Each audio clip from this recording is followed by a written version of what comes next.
Today is the 7th of December, and although it's cold and windy, it's a truly wonderful day, because not only is it the 35th birthday of the American guitarist and my number one all-time fantasy shag, the Hurricane Nita Strauss, today also marks a clear and decisive victory for common sense over the cancer that is wokeness.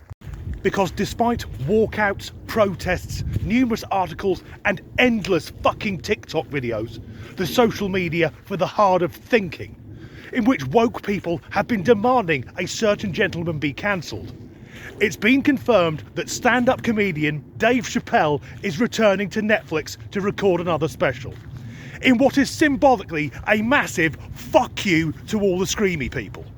If you're unfamiliar with the story, in Dave Chappelle's most recent Netflix special, The Closer, there was a lot of controversy because, how can I put this? Dave tells jokes. He's a comedian, that's his fucking job. But he tells jokes about every group within society. And for me, that's the way to do it, because either everyone is fair game or no one is. But supposedly, there's one group within society who are off limits. And Chappelle refers to these as the alphabet people. Of course, he's referring to the LGBTQIA+ community. But oddly, it's only one of those letters that seems to have taken offence. The T's, the trans community.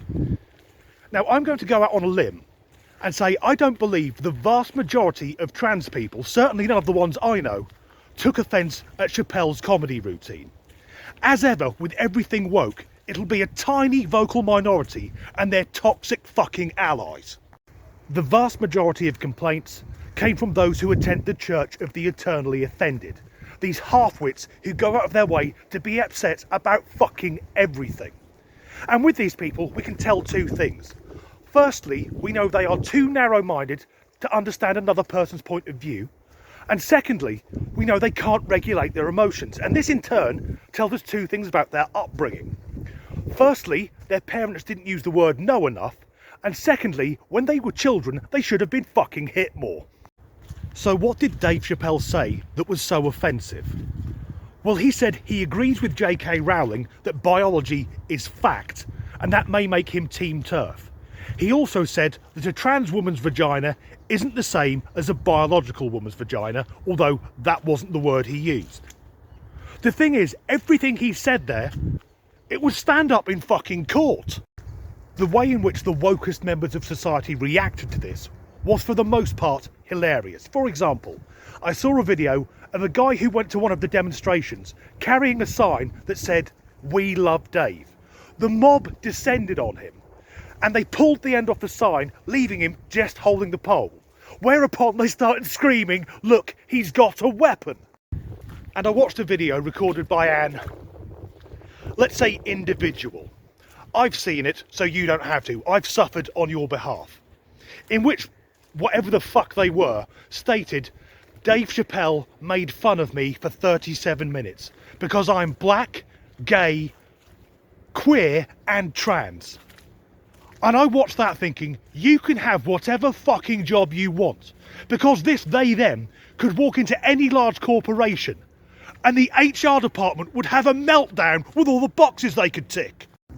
In fact, the head of the HR department would probably pull he, she or it to one side and say, "Look mate, I shouldn't be telling you this, but if you agree to come to work in a wheelchair, we'll pay you an extra $5,000. Others went as far as accusing Dave Chappelle of being a white supremacist. So let's have a look at him again. Now, I don't profess to be an expert in white supremacy, but I'm guessing a black man who's married to an Asian woman is unlikely to qualify for the Grand Wizard of the KKK. And I'd like to say I'm surprised that Netflix is bringing him back. But I'm not. Most sensible people could see this coming a mile off. All the publicity generated by the screamy woke people means that millions more people have watched his latest special. So the streaming giant will be spending weeks shoveling money through his letterbox. Most weeks, I record a video for something I call Woke Watch, a series about the maddest woke crap on the internet being peddled by people who are in permanent training for the Victimhood Olympics. But a story like this is fantastic because it's a wonderful example of these silly woke bastards shooting themselves in the foot. Because most people will watch a comedy show and find it fucking funny, and if they don't like it, they just switch it off. They don't spend their evening crying into their fair trade skinny bloody lattes. And on that wonderfully positive note, as ever, thanks for watching.